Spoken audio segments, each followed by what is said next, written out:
പരാജയങ്ങളെ പുച്ഛത്തോടെ കാണുന്നത് നമ്മുടെ വിദ്യാഭ്യാസ സമ്പ്രദായത്തിന്റെ വൈകല്യമാണ്. ഒരു പരാജയവും അന്തിമമല്ല. അവയെ ക്രിയാത്മകമായി സമീപിച്ച് വിജയത്തിലേക്ക് നടന്നു കയറാൻ തയ്യാറാകണം. 1. അബദ്ധം അപരാധമല്ല, പരാജയം പാപമല്ല.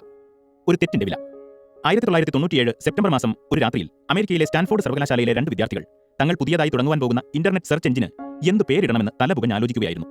ഒന്നിനു ശേഷം 100 പൂജ്യങ്ങൾ ഉള്ള സംഖ്യയുടെ പേരിടുവാൻ ഒടുവിൽ അവർ തീരുമാനിച്ചു. 10:100. ഇന്റർനെറ്റിലെ ഒരു ക്ലിക്കിൽ അത്രയും എണ്ണം വിവരങ്ങൾ നൽകുന്ന സെർച്ച് എഞ്ചിൻ ആവണം ഭാവിയിൽ തങ്ങളുടേതെന്ന ആഗ്രഹമായിരുന്നു അതിനടിസ്ഥാനം. അങ്ങനെ സെപ്റ്റംബർ 15, 1997 ഗൂഗിൾ എന്ന പേരിൽ ഡൊമൈൻ രജിസ്റ്റർ ചെയ്യപ്പെട്ടു. പിന്നീടാണ് യഥാർത്ഥത്തിൽ ആ സംഖ്യയുടെ പേര് ഗൂഗിൾ എന്നല്ല ഗോഗിൾ എന്നാണ് എന്നവരറിഞ്ഞത്. പേര് തിരഞ്ഞെടുത്തപ്പോൾ അക്ഷരത്തെറ്റ് സംഭവിക്കുകയായിരുന്നു. ചുരുക്കത്തിൽ ഇന്റർനെറ്റിലെ ആഗോള ഭീമൻ ഗൂഗിൾ ഒരു അക്ഷരത്തെറ്റിന്റെ ഉൽപ്പന്നമാണ്. സെർജി പ്രിൻ, ലാറി പേജ് എന്നീ 2 ചെറുപ്പക്കാരായ വിദ്യാർത്ഥികൾക്ക് പറ്റിയ അക്ഷരത്തെറ്റായ ഗൂഗിളിന്റെ 2010 വരുമാനം ഏകദേശം $29 ബില്യൺ, ഏകദേശം 1,45,000 കോടി രൂപ ആണ്. ലോകധനികൻ ബിൽഗേറ്റ്സിന്റെ സർവ്വ സ്വത്തും കൊടുത്താലും ഗൂഗിൾ വാങ്ങാൻ കഴിയില്ല എന്നതാണ് യാഥാർത്ഥ്യം.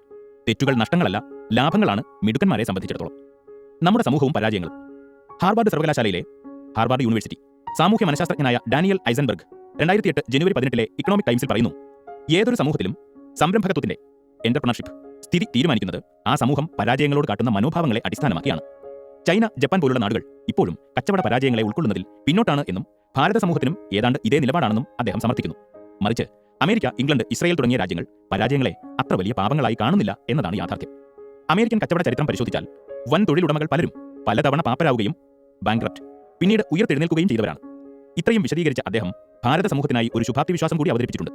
ഭാരതത്തിലെ ജനസംഖ്യയിലെ ബഹുഭൂരിപക്ഷവും 18-നും 35-നും ഇടയിൽ പ്രായമുള്ള യുവതീ-യുവാക്കളാണ്. മനുഷ്യജീവിതത്തിലെ ഈ പ്രായമാണ് പരാജയങ്ങളെ ഭയമില്ലാത്തതും കൂടുതൽ റിസ്ക് എടുക്കാൻ പ്രേരിപ്പിക്കുന്നതും. ഇതുതന്നെയാണ് ഭാരതത്തിന്റെ സമ്പത്തും. ഐസൻബർഗിന്റെ ഈ നിഗമനത്തെ മുൻകൂട്ടി മനസ്സിലാക്കിയതുകൊണ്ടാവണം ചൈന പരാജയങ്ങൾക്ക് വേണ്ടി ഒരു നിയമമുണ്ടാക്കുവാൻ പദ്ധതിയിട്ടത്.